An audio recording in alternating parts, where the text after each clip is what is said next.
This is the most crowded island on Earth. It's only the size of 1.5 football fields, but it has around 1,000 people living there. Now, some people assume this island has been inhabited for thousands of years, but that's not actually the case. You see, 150 years ago, local fishermen fell in love with this island because there were no mosquitoes. And over time, some of these fishermen decided to build homes here. Today, all of the residents on this island are descendants of these fishermen.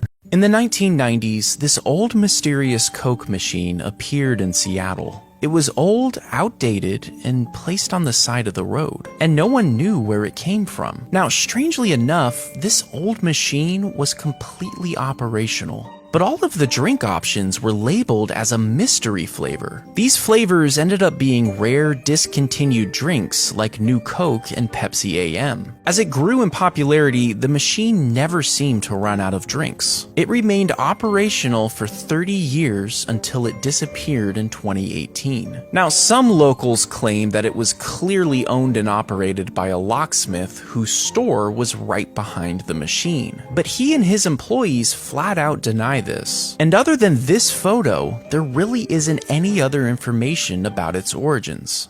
When they unwrapped King Tut's mummy in 1925, they found an iron dagger in his tomb. Now, this was confusing because the tomb was buried 2,000 years before Egypt had access to iron. Historically speaking, this dagger was impossible, unless the iron came from an unusual source. You see, a recent study found Widman-Staten patterns on the blade, and these patterns only exist on meteorites. It makes you wonder who forged this weapon. Do you know where the new car smell actually comes from? We associate it with cleanliness, but in reality, the new car smell is anything but clean. The smell is actually referred to as off-gassing. It's the process of toxic chemicals in your car slowly being released into the air. These chemicals come from different parts of your car's interior, and they are not good for you. You can experience headaches, memory problems, eye irritation, and much more, all from the cherished new car smell.